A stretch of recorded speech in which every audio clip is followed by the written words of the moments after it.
Nos pieds nous permettent de marcher, de courir, de sauter, de danser. Nos pieds nous permettent de voyager et d'aller explorer le monde.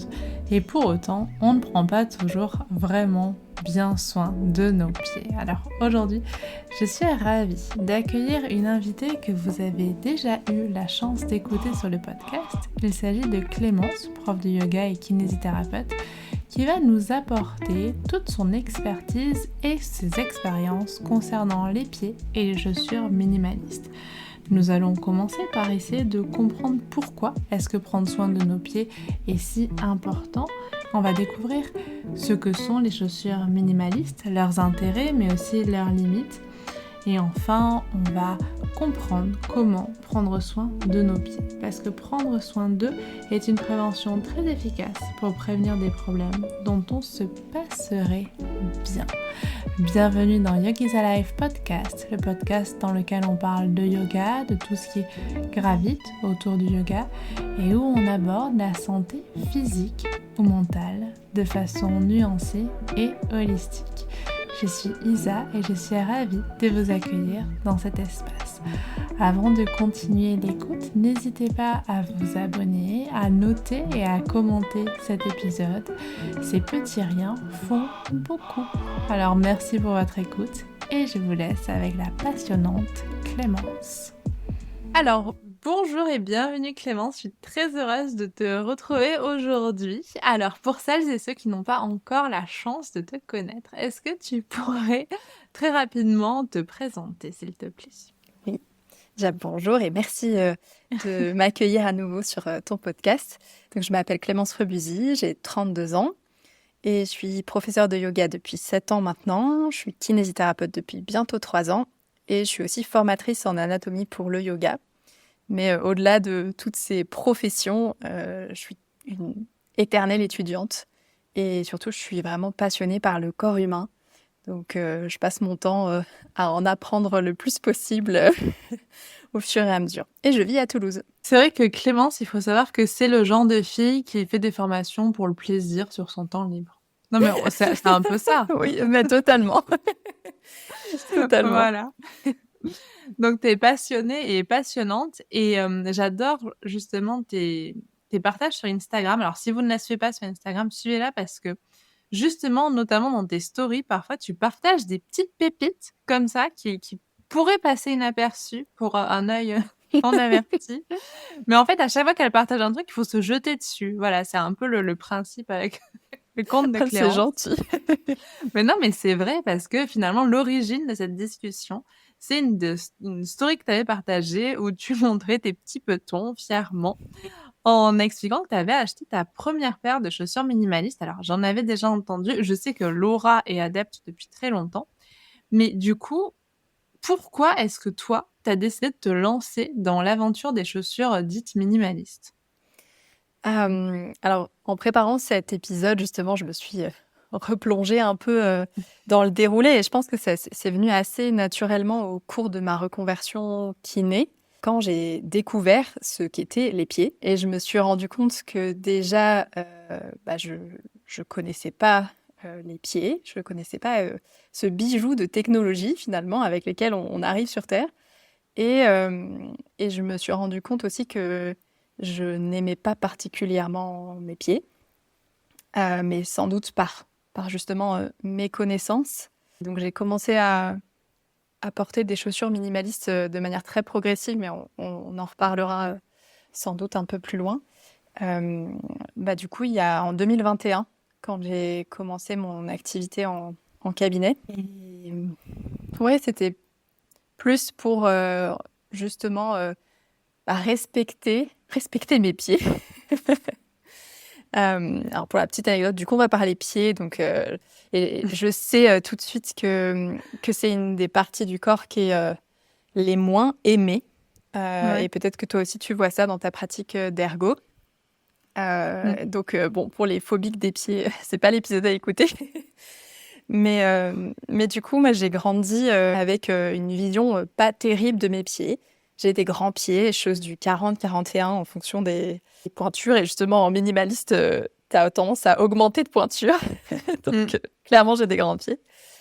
Et, et en plus, on m'a toujours dit que j'avais les pieds plats, un peu comme si c'était un défaut et quelque Mhm. chose qui allait me poser des problèmes. Enfin, vraiment, mes pieds, j'ai toujours un peu cherché à les cacher.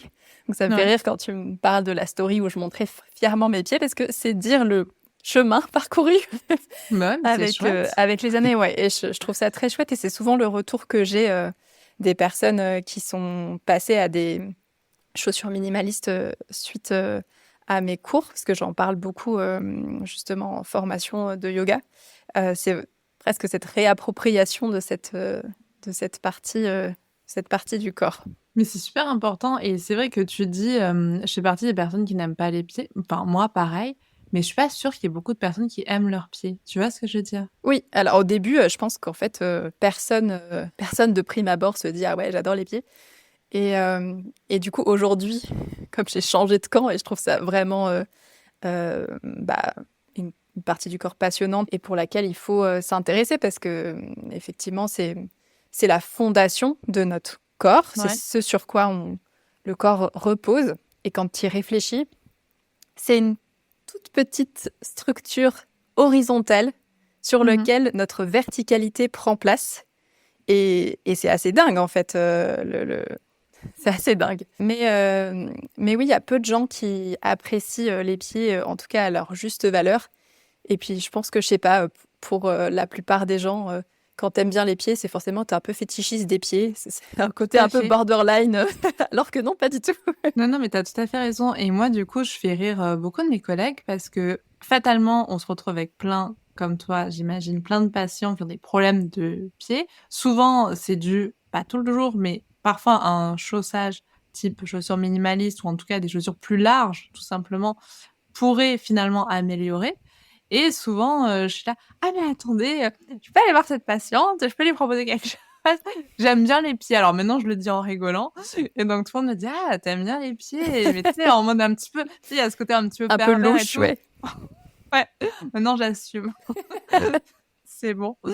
Mais ouais, c'est vrai et du coup, tu parles de quelque chose qui est juste hyper important, c'est que finalement, nos pieds, on repose sur eux et pourquoi est-ce que toi tu enfin, je sais pas, si tu devais vraiment nous donner envie de prendre un petit peu plus soin de nos pieds, pourquoi est-ce que tu pourrais dire que c'est vraiment important de prêter attention à la santé de nos pieds? Alors, je dirais que, bah, justement, souvent, on néglige nos pieds ou on n'aime pas, nos pieds la plupart du temps, sauf lorsqu'on expérimente des douleurs de cette, partie du corps parce que alors là, ça peut être un vrai calvaire. Quand on a mal aux pieds, qui ça nous empêche de marcher, de courir, de sauter, on se rend compte à quel point, les pieds, c'est important et qu'une problématique à ce niveau-là peut impacter tout le reste du corps. Et d'ailleurs, c'est souvent, un peu presque le passage obligé. Les gens qui prennent soin de leurs pieds et qui prennent soin de la santé de leurs pieds, souvent, ils sont passés par une période où vraiment ils ont souffert et je trouve ça dommage de devoir attendre de souffrir des pieds, et de se rendre compte de leur valeur pour en prendre soin. Tout à fait d'accord avec toi, mais je pense et c'est quelque chose que tu dois beaucoup voir, moi, c'est quelque chose que je vois beaucoup dans ma pratique à l'hôpital. En fait, je sais pas si c'est le système de santé français qui veut ça, j'en sais rien, mais je trouve que la place de la prévention primaire, en fait, elle est quasi nulle et donc en fait, c'est exactement ce que tu dis. C'est-à-dire que les gens, entre guillemets, c'est un peu dramatique de ça, mais s'intéressent à la santé de leurs pieds quand, entre guillemets, «c'est trop tard» ou, entre guillemets, quand ils ont déjà vécu, comme tu dis, des douleurs assez intenses. Ouais, totalement d'accord avec toi et c'est pour ça que, de manière assez systématique, quand, j'ai, des patients qui viennent pour des problématiques, liées aux membres inférieurs, donc que ce soit, bah, du coup, pieds, chevilles, mais genoux, hanches Mmh. ou même souvent, dos. En fait, je fais un point sur les pieds parce que, très, très souvent, ça va permettre d'avoir une amélioration. Alors bien sûr, on travaille tout ce qui doit être travaillé, mais plus j'avance dans leur rééducation, souvent, vers, milieu, fin de rééducation, je passe vraiment du temps, d'éducation sur, l'importance des pieds, donner des outils, des exercices et cetera pour, leur faire prendre conscience justement de ça, et j'espère pouvoir un peu voilà, planter des petites prises de conscience et faire en sorte que, voilà, que cette thématique des pieds devienne de moins en moins tabou et qu'on arrête juste de mettre du vernis quand vient le printemps-été et d'exposer ses pieds juste à ce moment-là. Et le reste du temps, on cache nos pieds dans des chaussures, quoi. Non, mais c'est ça. Et puis tu parles du vernis, mais c'est vrai que tu sais, souvent, on dit un vernis superficiel. Mais là, pour le coup, le vernis qu'on met sur nos pieds, c'est vraiment le vernis superficiel du soin pour pieds. Oui, c'est tout à fait. Alors, rien contre le vernis, Non, moi non. mais oui, en fait, je trouve ça vraiment dommage de négliger cette partie du corps qui peut voilà, beaucoup apporter du confort au quotidien. Et souvent, quand on passe la barrière et qu'on est dans la possibilité de passer la barrière des chaussures minimalistes, euh, on revient pas en arrière, quoi. Mmh. Enfin, en tout cas, très, très difficile de revenir en arrière. Alors, souvent, on me charrie parce que donc cette année, donc j'ai commencé en 2021 à porter des chaussures minimalistes. Et pour plusieurs raisons, et notamment aussi financières, parce que c'est pas donné les chaussures minimalistes. J'ai mis du temps à faire que toutes mes chaussures puissent être dans cette catégorie-là. Et donc souvent, on me charrie en me disant, ok, tu vas mettre des chaussures minimalistes à Noël, ou dans les grandes occasions, ou les mariages, etc. Bon, en soi, on pourrait, hein, il y a tout à fait la possibilité. Mais ça ne veut pas dire que j'ai pas gardé une paire d'escarpins ou que que je suis contre certaines chaussures si c'est anecdotique. Mais Mmh. je me rends compte quand je porte des chaussures qui ne rentrent pas dans cette catégorie-là, en fait, ça fait un mal de chien. C'est ça. En fait, on s'habitue au confort. Donc en fait, c'est pas que tu veux être, je pense, addict ou juste, tout le temps en chaussures minimalistes, mais c'est juste qu'une fois que tu comprends comment ton pied peut être bien, en fait, quand il est juste, le plus possible dans sa position naturelle, en fait, au plus tu observes quand c'est pas naturel et typiquement, il y a des paires d'escarpins qui sont juste, dramatiques pour tes pieds, quoi. Oui, et donc tu as très justement dit qu'on on s'habitue au confort, mais je dirais même plus, on s'habitue à l'inconfort. Ouais, Je tout me à rends fait. compte et je pense que c'est aussi quelque chose d'assez ancré. Et il y a certains métiers où on ne peut pas faire autrement. Mais dans mon ancien métier d'ingénieur, la tenue extérieure était assez importante et les femmes portaient beaucoup le fameux tailleur escarpin. Mmh. Et pendant toutes ces années, j'ai souffert à porter mes escarpins, même dans les transports, etc. Parce que bon, j'allais pas.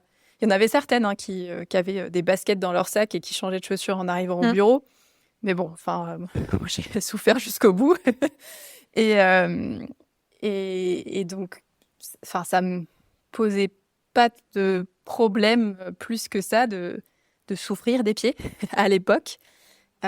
Et d'ailleurs, ça m'a valu une magnifique entorse de cheville parce que dans cette position-là, ta cheville est plus instable.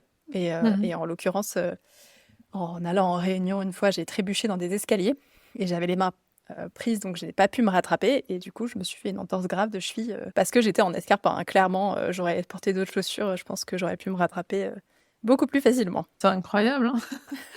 Et du coup, je me pose la question, est-ce que en tant que kiné, plutôt dans ta pratique kiné, tu observes des, problématiques spécifiques de pied ou en tout cas des choses qui reviennent quand même assez souvent et qui seraient pas directement en lien, mais en tout cas en grande causalité par un chaussage qui serait pas adapté ou pas assez confortable?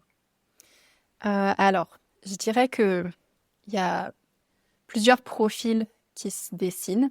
Mmh. Alors déjà, tout ce qui va être patientèle un peu plus âgée, les générations de nos parents, de nos grands-parents, Ouais. clairement, il y a des pathologies du pied qui sont liées justement au chaussage, au fait de porter des escarpins, des talons pour les femmes, avec le fameux hallux valgus, Oui. que pendant longtemps, on a pensé que c'était génétique et que c'était, Mmh. du coup, les femmes étaient obligées d'avoir l'hallux valgus votre mère l'a eu, votre grand-mère l'a eu. Bon, bah, un peu quelque chose de très... c'est une fatalité. Pour l'anecdote, moi, on m'avait déjà dit que bah, potentiellement, j'en serais atteinte. Ma maman s'est fait opérer des 2 pieds. Enfin, vraiment, c'est un peu parti pour... ça va t'arriver, quoi. Alors que c'est pas du tout. Alors, la génétique peut un petit peu influencer, mais clairement, sur ce genre de pathologie, c'est vraiment le chaussage, en fait. Durant mes études, j'avais fait un petit dossier justement sur cette pathologie-là, et on rentre dans des considérations en plus sociales et sociétales, parce qu'il y a une petite étude qui avait été faite sur la corrélation entre la hauteur des talons d'une femme et la volonté de la population à aider cette femme qui demandait de répondre à un questionnaire. Donc, c'était donc une femme habillée pareil, à peu près, enfin quelque chose de à peu près reproductible.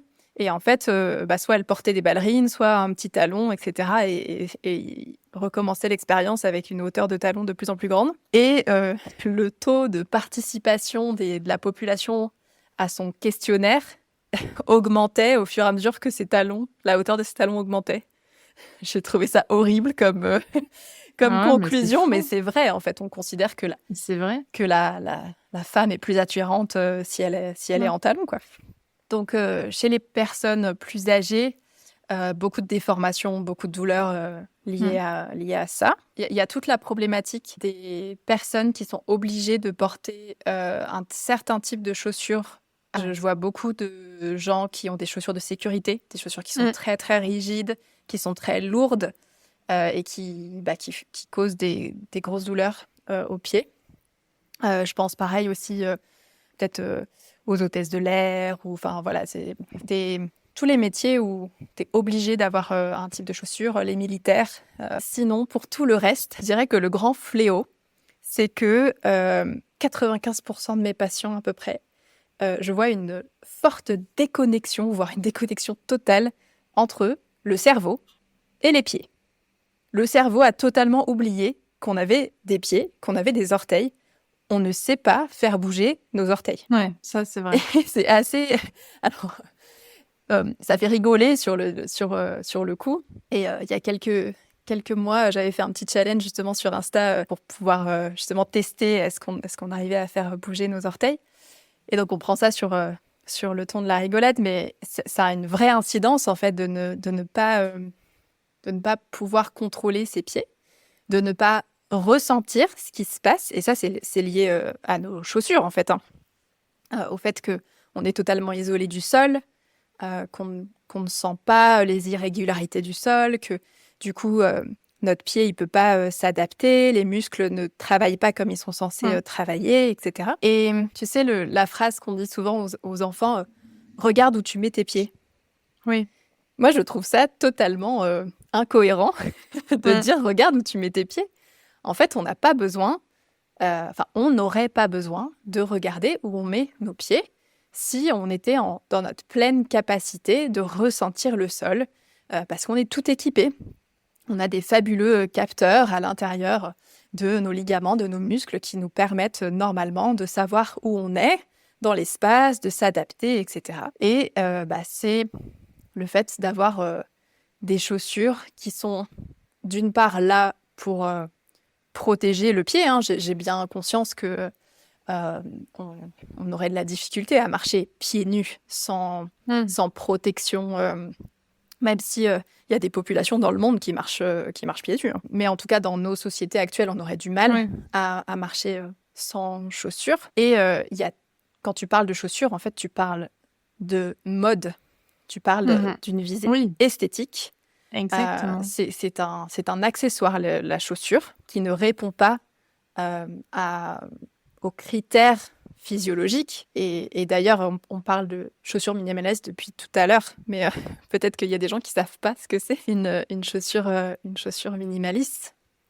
Et souvent, la première réflexion que j'ai quand je parle des chaussures minimalistes, on me parle des five fingers, celles qui sont avec les orteils. Et alors, que tout le monde se rassure, il existe plein d'autres chaussures qui répondent à ces critères-là. Et en fait, moi, les chaussures que je porte au quotidien, c'est rare que tu puisses voir directement que c'est des chaussures, Tout à fait. minimalistes. Classiquement, une chaussure minimaliste, ça répond à 5 critères à peu près. Le premier critère est peut-être le plus important, c'est que ça respecte l'anatomie de notre pied, le fameux fit anatomique dont on peut entendre parler. Et c'est cette forme qui est élargie à l'avant. Faut savoir que physiologiquement, la partie la plus large du pied, c'est les orteils. Et quand tu regardes les pieds des bébés, ils ont justement des orteils bien écartés, tout beau, tout neuf.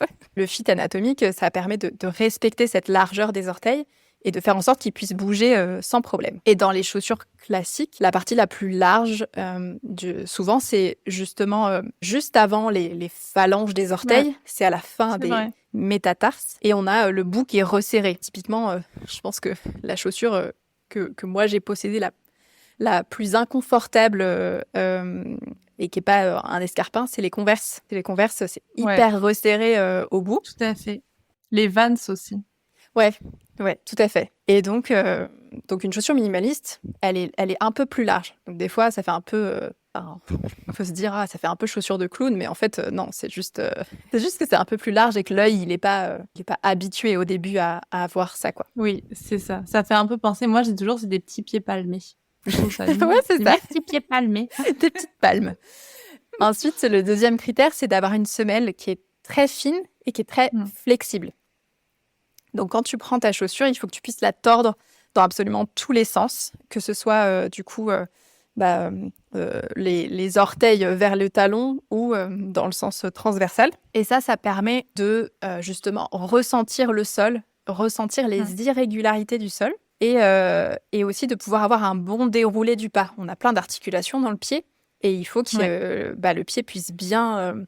utiliser toutes ses capacités. Moi, là où j'ai vraiment compris l'intérêt de ça, et que soit je te coupe, mais parce que j'ai trouvé que c'était incroyable, c'est quand tu te mets sur la pointe des pieds avec une chaussure minimaliste versus une chaussure classique. En fait, sur une chaussure classique, tu ne peux pas te mettre sur la pointe des pieds. Ouais. C'est-à-dire que ça va toujours être ça va être bizarre.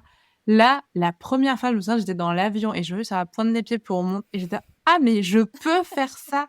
Tout à fait. Tu vois, et j'ai trouvé que c'était fantastique. Voilà. Non, mais c'est vrai, t'as totalement raison. Et sur typiquement des chaussures assez connues, type Aviateur ou Doc Martens, etc., on peut... C'est zéro, quoi. Vraiment, le pied, c'est un bloc. Du coup, ça, on se rend déjà bien compte que petit truc qui va pas quand même. Le troisième critère, du coup, c'est ce qu'on appelle le zéro drop. C'est que on veut pas que le talon il soit plus haut que le reste de la chaussure. Et souvent, ça, c'est aussi une croyance qui a un peu la vie dure, de garder un petit talon. Surtout, je trouve, sur les anciennes... les générations... Les anciennes générations. Voilà.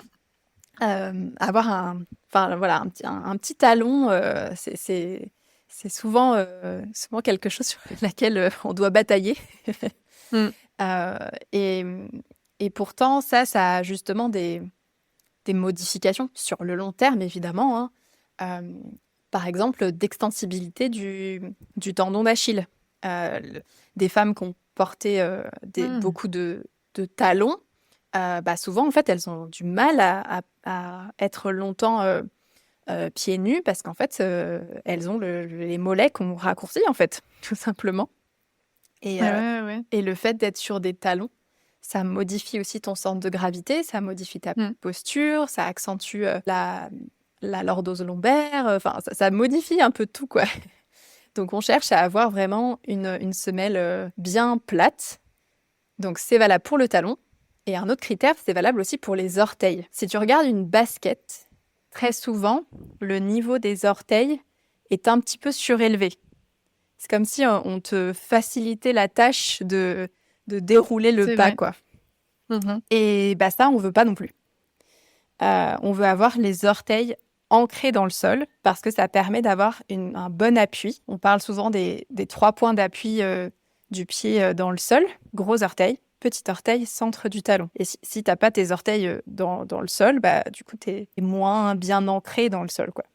Et le dernier critère, c'est que ta chaussure, il faut qu'elle soit bien attachée à ton pied. C'est-à-dire que les tongs, ce ne sont pas des chaussures minimalistes. Ah non. Mais des fois, on peut le croire parce que tu as des tongs qui ont une semelle toute fine, toute plate, tout Oui. ça. Mm. Mais en fait, quand tu portes des tongs, justement, tu crispes un peu les orteils pour la Tout à garder fait. avec toi. Mhm. Donc voilà, c'est ça globalement une chaussure minimaliste. Et une fois qu'on a tous ces critères-là, en fait, on peut avoir des chaussures d'hiver, printemps, été, ce Mhm. qu'on veut. Mais même, il y en a des sympas. Enfin, là, on parlait un petit peu d'esthétique tout à l'heure. Tu nous expliquais que c'est vrai que voilà, les chaussures ont évolué en fonction de la mode. Mais en cherchant un petit peu, tu peux trouver des sandales. Sur les sandales, je trouve qu'il n'y a pas tant de différence que ça avec des chaussures classiques, quoi.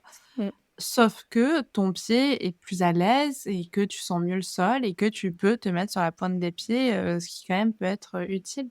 Et tu mentionnais que justement, tu en parlais, beaucoup dans tes formations de yoga.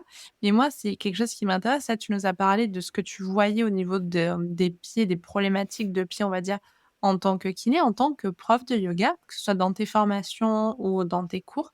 Est-ce que tu as déjà observé justement les mêmes types de problématiques? Ou est-ce que finalement les pratiquants de yoga vont avoir déjà une plus grande appétence peut-être vers, la santé de leurs pieds? Le plus grand avantage qu'on a en yoga, c'est qu'on pratique pieds nus. C'est vrai. Donc ça, c'est vraiment une grande chance. Et justement, je parle beaucoup des pieds lors des formations pour les professeurs de yoga parce que je trouve que justement, c'est un moyen de faire la prévention dont on parlait juste avant et qui manque cruellement dans notre société à l'heure actuelle. C'est un moyen facile en fait de toucher les gens et de leur faire prendre conscience qu'ils ont des orteils, qu'ils Ouais. peuvent se servir des pieds. On travaille aussi beaucoup les notions d'équilibre sur un pied, avec certaines postures, etc. Donc on a plein d'occasions de travailler ça. En yoga, en fait, je constate la même chose qu'en kiné, je trouve. Que justement, en fait, on n'a pas beaucoup conscience de nos pieds. Ça reste en yoga une partie du corps qu'on n'a pas tellement envie de travailler. On va beaucoup avoir envie quand on est yogi ou yogini de travailler ses hanches, de Mmh. travailler des postures qui sont jolies d'extérieur. Alors je dis pas, je pense que plus on pratique et avec les années et avec la prise de conscience du corps, évidemment que nos objectifs vont changer et que plus on pratique et justement plus on a envie de s'intéresser aux fondations dont font partie les pieds. Mais je dirais que un public plus large, voilà, hein, essaye de vendre un atelier, un workshop sur les pieds. Je suis pas sûre qu'ils se vendent très très bien comparé à un workshop sur les hanches. Je grossis le Ouais. trait, mais ça Ouais. reste quand même une vérité. Mmh. Et pourtant, justement, comme je disais précédemment, en fait, pour moi, vraiment, le pied, c'est la fondation de tout le reste. Donc, justement, C'est la même si base. on veut travailler d'autres postures, aller plus loin, en fait, avoir une bonne compréhension des pieds, et c'est valable pour les mains aussi, hein, Mmh. et plus on va pouvoir progresser là-dessus. Et c'est vrai qu'avec le yoga, je pense qu'en effet, le fait de déjà travailler pieds nus, moi, je pense que j'ai toujours été hyper complexée par mes pieds. Je pense que ça a été un premier pas vers mes pieds, tu vois? De pratiquer pieds nus parce que tout le monde pratique pieds nus. Mm, mm. Donc finalement, il y a plus trop de honte, finalement, à montrer ses pieds et ça, je trouve que ça peut être déjà un premier pas vers l'acceptation. Ouais, c'est vrai. Tu as tout à fait raison. Et puis, je pense que justement, si la pratique du yoga rentre un peu dans ton quotidien, plus tu vas voir tes pieds et plus tu vas avoir envie d'en Ouais, prendre soin. Alors que clairement. si, justement, ils sont dans des chaussettes, des chaussures fermées, et puis des chaussons à la maison, etc. En fait, tu les vois Mmh. jamais, tes pieds, et puis ils sont loin des yeux. Donc, Donc c'est vrai. c'est vrai. Je pense que, ouais, à mon avis, ça a dû jouer aussi pour moi dans ce cheminement-là. Bah, c'est sûr parce que regarde, enfin, c'est pas un hasard si on en parle là. Finalement, on en parle par le biais du yoga. Enfin, tu vois Mm. ce que je veux dire? Ah ouais, C'est-à-dire que tout à nous, fait. on se connaît par rapport au yoga. Finalement, nos autres métiers, je pense que ça a fait que confirmer Ouais. quelque chose qu'on voit Et je pense que, et tu l'as dit, c'est-à-dire que d'être confronté à des personnes soit qui vont avoir des problématiques de pied, qu'elles soient directement ou indirectement liées au problème pour lequel ils viennent nous voir, mais aussi être confronté à des personnes, bah, qui, voilà, prennent de l'âge, on va dire les choses, comme elles sont. Bah, en fait, tu comprends aussi tout ce qui s'est passé avant et tout ce qui a mené ça et en off, je j'expliquais à Clémence que moi, la dernière fois que j'ai fait une toilette thérapeutique, j'ai vu que, ma patiente, elle avait les orteils en griffe, donc vraiment, elle avait les orteils qui étaient recourbés, qui étaient comme tout le temps en flexion et je lui ai demandé: «Mais comment ça se fait que vos orteils soient comme ça?» Et elle m'expliquait que exactement ce que tu disais Clémence, dans son métier, elle était, dans un cabinet de notaire, ah bah, elle devait porter des escarpins, très hauts, très serrés et elle dit: «Bah, je pense que c'est ça qui a fait ça». Je dis: «Je pense aussi». Le problème, c'est que là, c'est irréductible. Elle a 87 ans, cette patiente, on va plus pouvoir faire grand-chose et je pense que, je sais pas toi, mais je trouve que parfois d'être confronté à ça, ça te fait prendre conscience que c'est maintenant qu'il faut prendre soin de soi et pas plus tard. Oui, tout à fait. Et si je peux rajouter, justement en off, tu me disais que cette patiente, elle était à risque de chute Ouais. et justement ça, effectivement le pied, c'est la fondation. Je parlais tout à l'heure du fait que notre cerveau ne savait plus qu'on Mmh. a des orteils. Mais en fait, ça, c'est vraiment l'équivalent de si on se déplaçait au quotidien avec les yeux bandés et qu'on se disait: «Ah bah tiens, je me déplace pas très bien quand même, je me cogne un peu partout», bah, évidemment qu'on dirait: «Bah attends, retire ton bandeau, tu vas voir, ça va se passer beaucoup mieux». Mais en fait, c'est exactement ce qui se passe, au niveau, bah, de notre équilibre, de notre proprioception. Si, nos pieds, n'envoient plus suffisamment d'informations au cerveau, vis-à-vis, voilà, des capteurs qu'on a dans nos ligaments, dans nos muscles et cetera, bah, en fait, on a perdu, une richesse d'informations qui nous permet de, bah, nous rattraper si on chute, Mmh.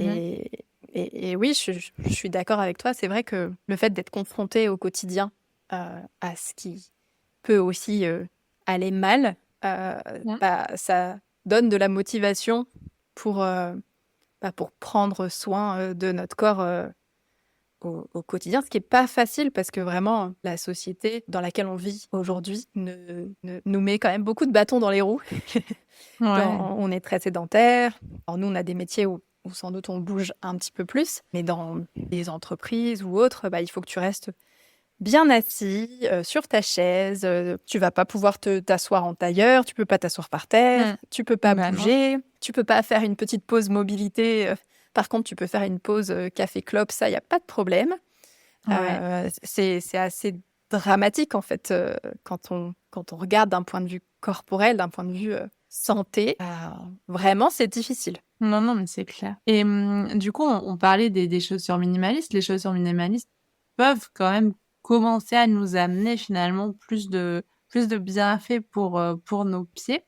Est-ce que toi, depuis que tu as commencé à porter tes chaussures, tu as expliqué que c'était un petit peu progressif parce que en effet, c'est un coût, mais enfin voilà, c'est pas un coût, je trouve non plus plus exorbitant qu'une bonne paire de chaussures. Enfin, on se retrouve parfois sur des coûts équivalents, mais là, on est vraiment sur quelque chose qui va prendre soin de nos pieds. Donc ouais, ce qui m'intéresse, c'est est-ce que tu as vu un petit peu des choses différentes? Tu as mentionné que tu les utilisais pour ta pratique de kiné. Enfin voilà, je serais curieuse d'avoir, ton retour d'expérience. Ouais, tout à fait. Alors, il y a le côté, progressif, c'est certes pour, le coût des chaussures, mais pas que. C'est surtout que justement, quand on passe de chaussures conventionnelles à des chaussures minimalistes, il faut avoir conscience que ça va prendre du temps. Il va falloir laisser au corps le temps de s'adapter. Parce que d'un coup, on passe de chaussures qui, bah, certes, venaient, comprimer le pied, mais aussi, lui apportaient, beaucoup d'amorti, souvent, et qui faisaient tout le travail de soutien à sa place. Et là, d'un coup, on lui enlève tout. Donc c'est, aux muscles des pieds, la cheville, de supporter, bah, du coup, la charge mécanique de se tenir debout, de marcher et cetera. Et ça, ça peut faire, un changement assez brutal si on passe du jour au lendemain en 100% minimaliste, ce qui n'est pas recommandé. Donc, par exemple, mais ça changera en fonction de chaque personne, hein, ça c'est juste mon expérience. Au tout début, j'étais capable de porter mes chaussures minimalistes que 1 heure. Et fallait que je les enlève après parce que je sentais que vraiment ça me faisait travailler les muscles de la voûte plantaire, le muscle au niveau des mollets. Enfin, vraiment, j'avais des courbatures. Donc, j'ai commencé de manière progressive, 1 heure par jour. Puis, je pense, peut-être au bout d'un mois, j'ai commencé un petit peu plus quand je sentais que, en fait, je sentais plus rien, que j'étais à l'aise, qu'en fait, 1 heure par jour, c'était bon, ça passait bien. J'ai augmenté progressivement jusqu'à faire, une demi-journée. Et puis, petit à petit, comme ça, dès que je sentais que, en fait, c'est bon, mon corps était OK avec la nouvelle dose de chaussures minimalistes, j'augmentais progressivement. Ensuite, je les portais uniquement dans ma pratique au cabinet, parce que du coup, j'ai des chaussures qui restent au cabinet et des chaussures pour le reste de la vie. Et puis, j'ai eu envie en fait, de retrouver ce confort-là au quotidien. Donc, je me suis acheté des chaussures minimalistes pour remplacer des baskets qui avaient rendu l'âme. Et puis, ça s'est fait comme ça de manière progressive. Et je dirais que ça fait un an, ouais, ça fait au moins un an, voire peut-être un peu plus, que je suis en 100% minimaliste. Là, j'ai juste étoffé ma collection parce que du coup, l'hiver, il faisait un peu trop froid pour des chaussures qui ont justement une très fine semelle. Maintenant, j'ai des chaussures d'hiver minimalistes et j'ai progressivement un peu élargi la collection avec des sandales d'été, des trucs comme ça, juste qui me font plaisir, quoi. C'est plus ça. Mais ça a pris la transition. Ouais, je dirais que je me suis laissée au moins 6 mois pour être vraiment bien Ouais. à l'aise tranquillement, quoi. Et je pense que c'est quelque chose qui est important à respecter quand on veut faire une transition. C'est justement de bien écouter les signaux du corps. Et en fait, on vit dans une société qui nous pousse à avoir des résultats tout de suite. On pense que Mm. tout est très rapide. On veut tout faire du jour au lendemain. Mais en fait, je pense que ça aurait été un gros échec si j'étais passée du jour au lendemain en 100% minimaliste parce que je me serais blessée alors que de base, j'avais pas de problématique de pathologie du pied, quoi. Alors moi, je sais pas. Alors je pense que j'ai pas bien fait en t'écoutant. Mais j'ai pas eu de problème non plus. Donc comme quoi, Très bien. ça peut arriver. Mais parce que c'est vrai que j'ai passé beaucoup de temps pieds nus et notamment mes 3 ans où j'ai enseigné le yoga, en fait, j'étais pieds nus, je sais pas, plusieurs heures dans la journée. Enfin, tu vois, j'avais vraiment, je Oui, pense, toujours cette habitude d'être pieds nus. Et en fait, moi, j'ai commencé par des chaussures minimalistes de randonnée. Sauf qu'on randonne beaucoup. Mais franchement, j'y suis allée progressivement, mais j'ai pas du tout autant étalé que toi. En fait, j'ai les petites marches qu'on fait derrière chez nous, c'est quoi, 1 heure et demie, 2 heures et j'étais: «Ah je suis à l'aise dessus. Bah tiens, partons en Italie, au Cinque Terre et faisons 3 jours de rando avec mes chaussures minimalistes». J'ai eu des courbatures aux mollets, mais parce que mon conjoint aussi avec des chaussures non minimalistes, parce qu'il y avait que des escaliers. C'était affreux. C'était magnifique, hein, mais on s'attendait pas à autant d'escaliers. Mais tu vois, j'ai pas eu de problématique. Après, comme j'ai pas pu tout changer d'un coup, donc c'était que dans les randonnées. Mais je sais pas, moi, j'ai trouvé pour le coup, pour les randonnées, ça m'aidait beaucoup parce que moi, j'avais tendance avec les grosses chaussures de montagne, tu sais, à pas du tout être à l'aise sur les rochers. Mmh, mmh, J'avais cette mmh. habitude parce que depuis petite, on crapahute et cetera et en fait, là, de revenir avec les chaussures minimalistes, j'étais: «Ah mais c'est comme quand je suis à la mer où je saute de rocher en rocher pieds nus». Et là, c'était pareil en montagne. Donc, je pense que, j'ai pas fait tout comme il fallait, mais je me suis aussi écoutée et je Oui, pense que voilà, ça allait, comme tu dis, on est tous différents et finalement nos pieds ont tous été habitués différemment aussi, je pense. tout à fait. Et selon ce que tu racontes, justement, tu avais aussi déjà une base sur le fait Mmh. de marcher souvent pieds nus. Mmh. Et puis, si vraiment tu avais fait une rando et que tu avais eu très mal Non, aux mais c'est muscles, ça. enfin voilà, tu te serais écoutée et tu aurais fait différemment. Donc, Mmh. c'est que finalement, ça s'est bien passé. Finalement, moi, j'ai mis beaucoup de temps aussi dans cette transition parce que voilà, je me suis laissée pas mal de temps. Mais je pense que c'est important. Je pense que c'est important comme tu dis et je sais aussi que moi j'ai une amie par exemple, elle est extrêmement sensible des pieds et il y a des gens, hein, comme ça, Je sais que, tu sais, parfois, on propose des brosses, à longs manches, bon bref, pour qu'ils évitent de se baisser dans la douche et cetera.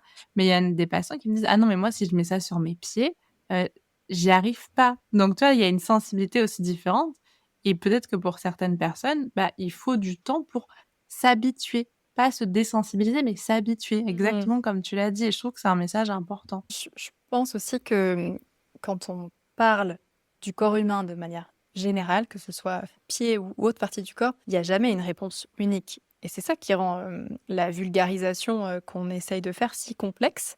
C'est que, il y a pas une réponse, un chemin qui serait tracé. On adorerait, hein, au début, quand j'ai commencé ma reconversion, je rêvais qu'on me donne des fiches recettes en me disant: «Bah oui, pour telle pathologie, il faut faire ça, pour telle pathologie, il faut faire Mmh. ça» ou la voie unique, justement, en yoga, il faudrait que ce soit comme ci, comme ça et en fait, bah, plus tu avances et plus tu te rends compte que, bah, c'est tout sauf ça. En fait, justement, on est tous uniques, on est tous différents et il faut, c'est plein d'essais-erreurs, et Mmh. d'écoute, de prendre conscience de ce qui est possible pour soi et c'est quelque chose que j'apprends au quotidien avec mes patients aussi, j'apprends énormément d'eux parce que c'est eux les experts de leur corps et moi je suis là juste pour, tester des choses, essayer de les accompagner et puis des fois enfin très souvent on teste des choses, bah tiens ça marche pas, ça fonctionne et cetera et on avance comme ça ensemble. Mais, pour quelqu'un qui aurait envie de faire la transition, bah,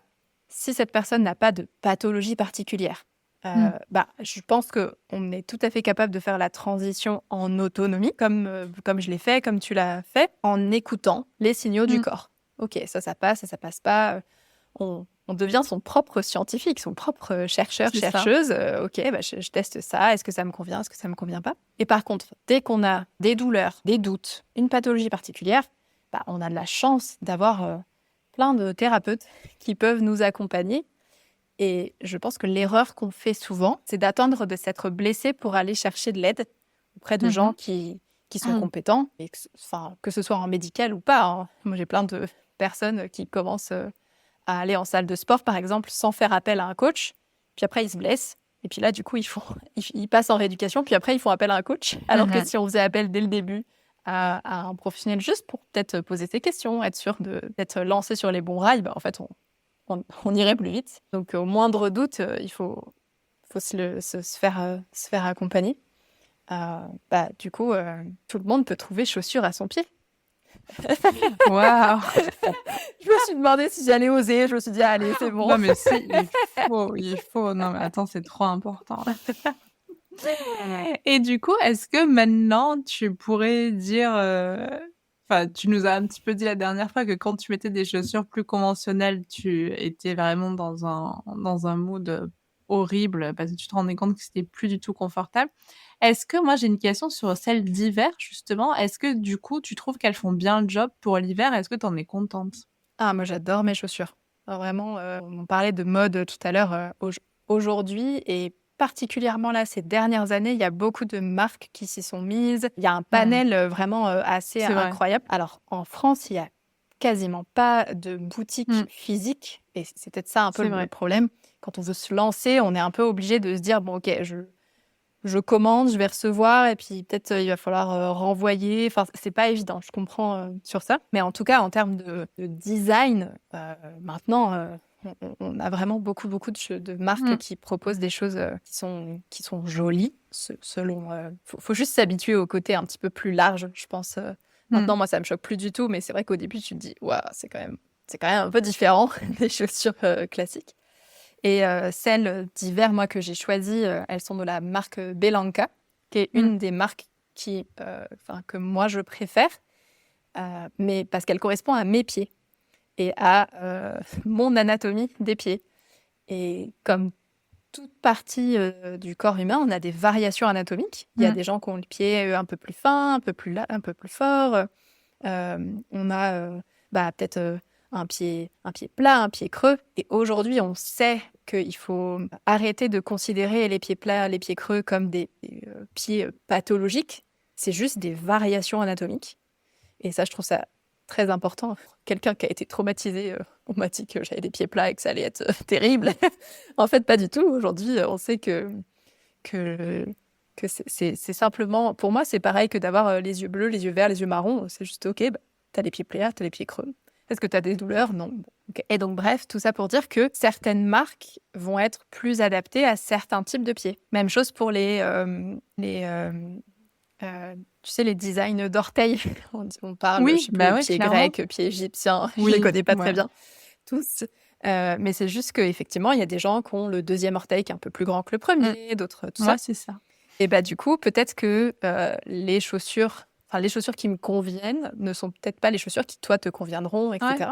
Ouais, Donc, tout ça à rend fait. la recherche peut-être un tout petit peu plus complexe, mais c'est juste de la découverte de soi. Juste observer ses Ouais, pieds, comment est-ce qu'on tout fonctionne. à fait. Et puis pas hésiter à regarder justement sur les sites des marques. Souvent, ils montrent un peu Oui. quel type de pieds sont concernés. Et donc, moi, les Belanca que j'ai choisies, elles ressemblent un peu aux Timberland, les fameuses Timberland jaunes, etc. Mais elles sont tellement confortables. Alors que les Timberland, elles sont très, très rigides, elles sont Oui.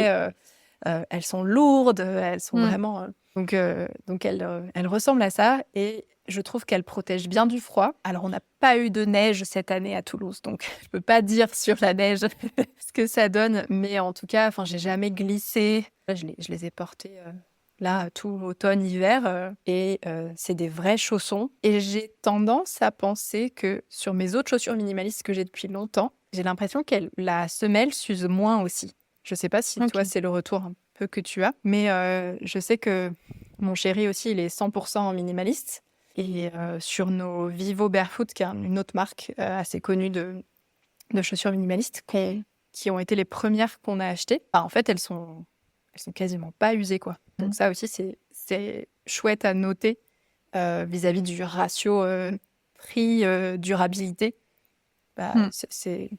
C'est intéressant. Mais surtout que tu mentionnais les Timberland, mais les Timberland, je pense pas qu'elles soient beaucoup, beaucoup moins chères que tes Belanca que tu as acheté. Oui, c'est possible. Honnêtement, j'ai jamais possédé de Timberland, donc je ne sais Non, mais pas. je pense. Mais oui, en gros, les Belanca, on est aux alentours de 150 €, je pense, pour le modèle, sachant qu'il y a des soldes très souvent. Enfin, moi, j'ai jamais acheté mes chaussures minimalistes à prix coûtant. J'ai toujours attendu les soldes.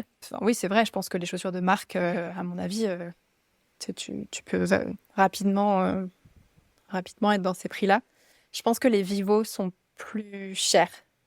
Oui. Oui, elles sont plus chères, c'est Et sûr. notamment, pendant un temps, je voulais investir dans des chaussures justement de rando Ouais. Vivo Barefoot qui sont du coup minimalistes, mais qui sont un peu plus adaptées au fait d'aller en montagne. Mhm. Et ça, pour le coup, c'est quand même très très cher, donc je n'ai pas sauté le pas. Mais peut-être plus tard. Mais après, tu as d'autres marques. Moi, je sais que c'est des Merrell, mais tu sais, Ouais. la partie des Merrell que je connaissais bien en chaussures de rando. Donc, je pense que c'est ça aussi qui m'a fait aller vers celle-ci parce que j'étais certaine de la qualité. Et en fait, ils ont une gamme, en fait, je sais plus comment ils les appellent. Je crois que c'est des barefoot, mais en gros, ils disent, bah voilà, c'est plutôt quand on débute dans la randonnée barefoot. Donc, je me suis dit, bah, c'est Ok. exactement mon cas.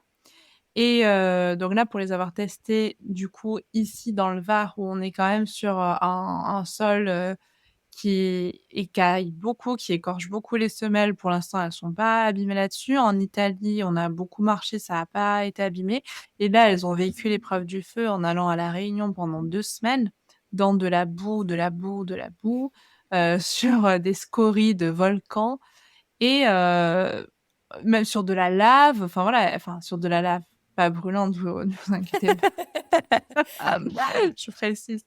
Mais franchement, j'ai pas l'impression qu'elles soient plus abîmées que d'autres baskets. Je me souviens de baskets type trail.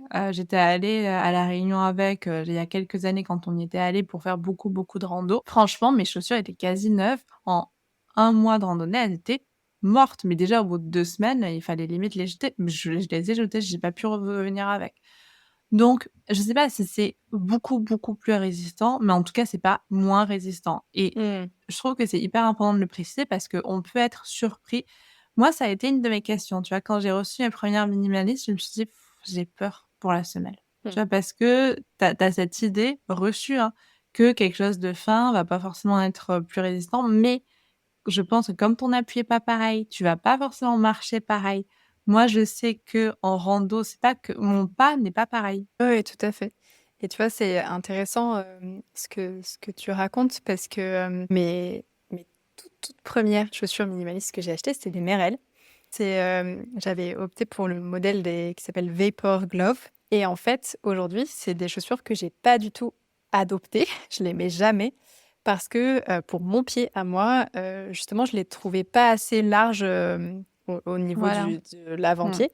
Et donc, elles sont confortables, elles sont flexibles, elles répondent à beaucoup de critères, etc. Mais pour mon pied à moi, bah, du coup, elles m'ont pas convenu. Alors que c'est une super marque, C'est Merrell. ça. Vraiment, c'est une super marque. Mais non, mais tu fais bien de dire. Et moi, en fait, c'est pas tant un problème de largeur de pied. Moi, c'est le problème du second orteil.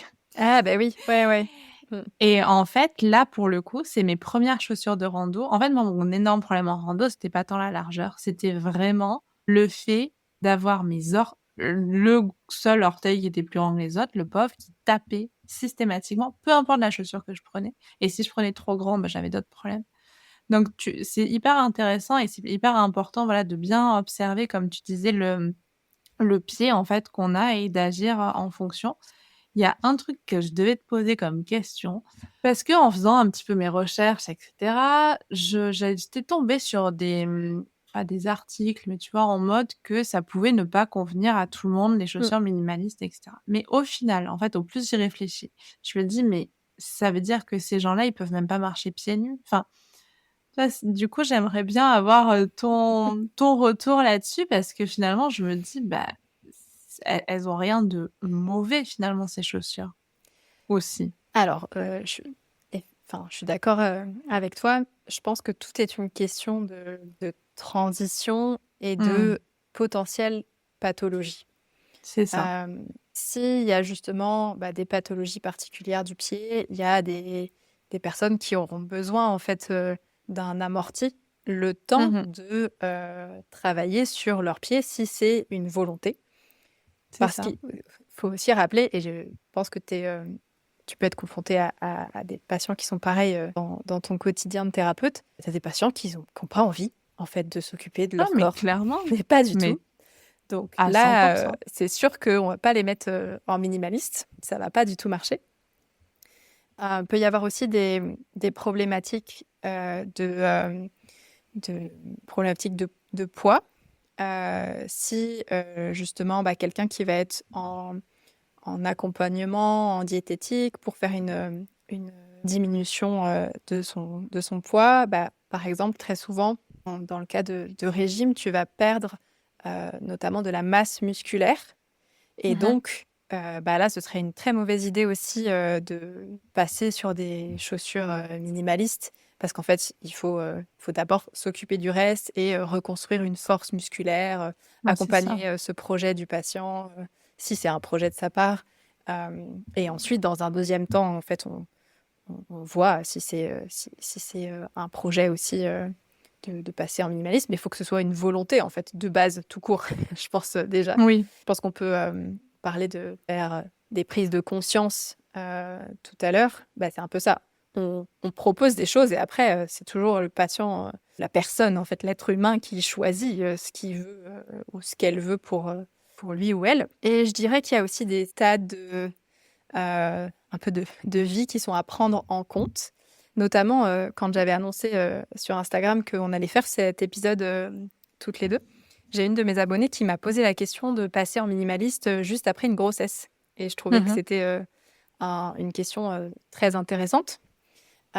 Et là, justement, je dirais, après une grossesse qui est déjà une modification importante du corps, que ce soit pendant la grossesse ou pendant le postpartum, qui dure physiquement, mentalement, émotionnellement jusqu'à 3 ans, il faut le rappeler.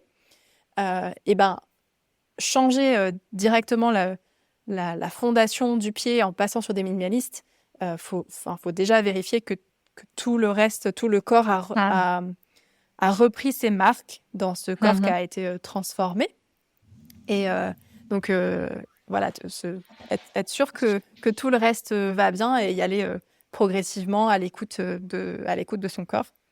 Mais ce que je dirais sur justement toutes les personnes finalement qui seraient intéressées, c'est qu'on peut travailler ses pieds. Ça, Au-delà Carrément. de changer de, de chaussures ou passer vers des minimalistes, déjà, faut savoir aussi qu'il y a des chaussures qui ne sont pas 100% minimalistes, mais qui adoptent le fameux fit anatomique, donc Mm. la forme du pied, mais qui ont un amorti. Donc ça peut être aussi des chaussures un peu soit de transition, soit une solution pour des gens qui voudraient quand même adopter des chaussures qui respectent la forme du pied. Et pour toutes les futures mamans ou les mamans qui allaitent ou qui sont en postpartum, c'est aussi un super moment pour travailler ses pieds, notamment Mm. parce que on va avoir dans le corps la fameuse hormone qui s'appelle la relaxine et qui s'occupe de d'étendre notamment les ligaments pour permettre à la fois l'expansion de l'utérus et le passage du bébé lors de l'accouchement. Et en fait, cette hormone, elle affecte tous les ligaments. Enfin, c'est pas ciblé, c'est métabolique, quoi. Et donc, ça peut arriver, enfin, c'est assez courant que les mamans, elles prennent une taille de chaussure pendant la grossesse, parce que y a l'augmentation du poids, il y a du coup les ligaments qui sont un petit peu plus relâchés que d'habitude. Donc, c'est carrément le moment de travailler ses pieds, même si au bout d'un moment, on les voit plus très bien.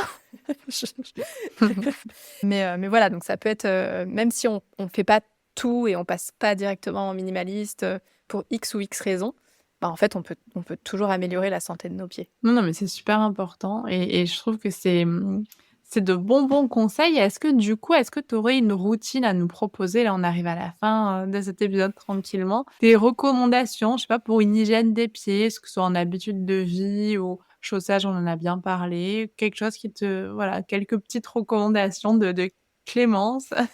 Quelles seraient-elles?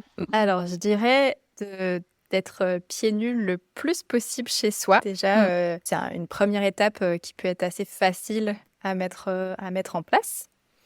Ce que j'aime bien conseiller aussi à mes patients, c'est quand on rentre à la maison, de prendre un petit temps pour mobiliser ses pieds, mobiliser chacun de ses orteils. Peut-être, je sais pas, ça peut se faire assis dans le canapé en train de regarder un film ou autre, hein.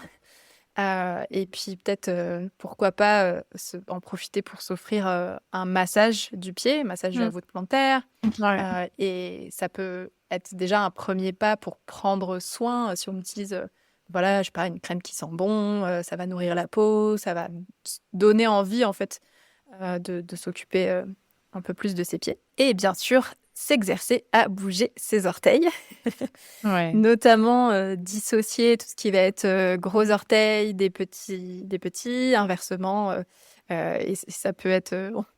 on se prend rapidement au jeu, je trouve. Oui, carrément. Moi, j'ai adoré ton challenge, hein, et maintenant, c'est bon, j'y arrive. Bah ouais, en plus c'est hyper gratifiant parce qu'au début, on se dit mince, mais vraiment j'y arrive pas. Et si on continue un tout petit peu, très très rapidement ça se débloque et du coup c'est assez rigolo.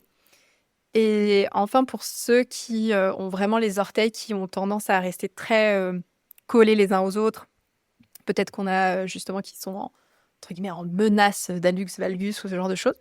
On peut utiliser soit un écarteur d'orteils spécifique, ça ressemble un peu à ce qu'on utilise pour Oui, mettre du vernis, pour le mais, vernis, ouais. mais t'en as des spécifiques plus genre en silicone ou autre pour les orteils. Mais si on veut rien acheter du tout, on peut prendre une Mmh. chaussette et en fait Ouais, on tout passe la simplement. chaussette entre les orteils Mmh. et ça va aider en fait à justement retrouver une forme physiologique du pied.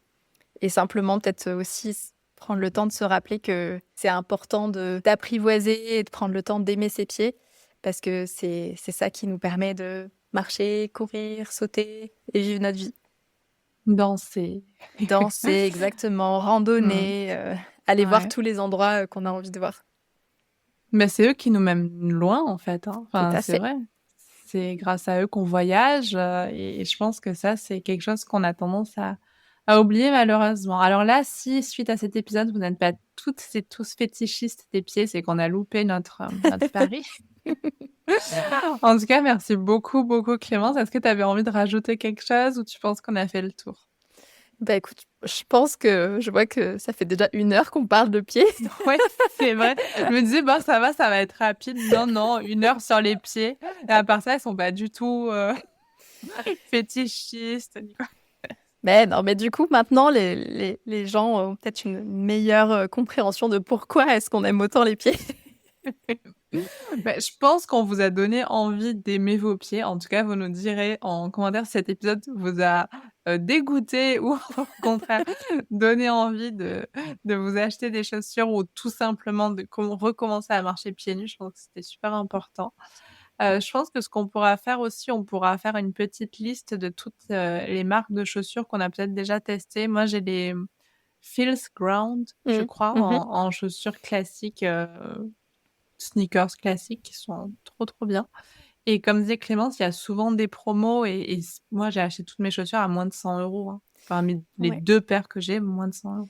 Et ce que je Pour le coup. recommande pour ceux qui sont à l'aise, avec l'anglais, c'est le blog qui s'appelle Anya's Review Oui, et vraiment c'est une bible, c'est une jeune ouais. femme, qui, justement avait des graves problèmes de pieds et qui s'en est sortie, grâce aux chaussures minimalistes et aujourd'hui son job, c'est de faire des revues de toutes les marques, et justement elle parle bien des différentes formes de pieds, et ça aide beaucoup à faire son choix, à découvrir des marques, internationales et en plus souvent elle a des codes promo aussi, affiliés donc ça Mmh. permet d'avoir des codes donc je suppose Ouais, que tout tu à fait. mettras toutes les infos, Oui, oui, dans oui, les tout à fait et en parlant d'autres sources, mon conjoint, il adore, regarder les je sais pas pourquoi, les vidéos d'un mec qui parle de chaussures, mais du genre de chaussures de très bonne qualité.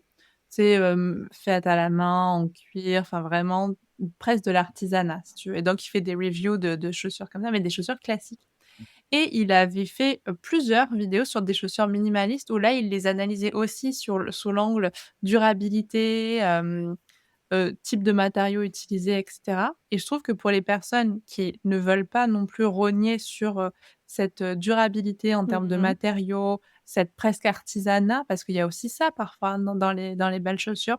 Je vous mettrai, si jamais je pense que j'arriverai à la retrouver cette vidéo parce que du coup, ça peut me permettre d'avoir un angle différent sur ces chaussures minimalistes et je trouve que c'est, toujours intéressant. Ouais, ouais, tout à fait. Et dans la même, veine, mais pour ceux qui aimeraient, avoir, des comparaisons entre, justement des chaussures minimalistes, mais pas forcément, au degré extrême de minimalisme Mmh. et surtout pour les chaussures de sport, je vous recommande, énormément le site de la Clinique du coureur, donc qui s'adresse, spécifiquement aux gens qui courent, mais en fait, c'est vraiment, c'est une bible ce site, et pour tous ceux qui s'intéressent au sport, enfin vraiment c'est très, très, intéressant. Et ils ont un catalogue de comparatifs de chaussures avec leur, indice de minimalisme. Donc ça permet aussi de bien trouver peut-être des chaussures Mmh. qui, respecteraient la forme du pied, mais qui seraient pas totalement minimalistes. Trop chouette. Bon, bah, vous voyez là, on va repartir sur une autre heure donc On va donc je s'arrêter là, promis, on remercie. s'arrête là. Ouais, voilà, on s'arrête là. En tout cas, merci infiniment Clémence, tu as été, comme toujours super claire, super, intéressante et j'adore du coup tous tes partages. Donc abonnez-vous à son compte Instagram, elle est trop chouette, elle est trop mignonne en plus et Merci je l'aime beaucoup. beaucoup. Voilà. Merci beaucoup Clémence d'avoir été là avec nous aujourd'hui. Merci à toi, de m'avoir invitée, c'est toujours un grand, grand plaisir, d'être dans ton podcast, donc merci. Plaisir partagé. Passez une bonne fin de journée, une bonne soirée, peu importe le moment où vous écoutez le podcast. On vous dit à très vite. En attendant, prenez soin de vous.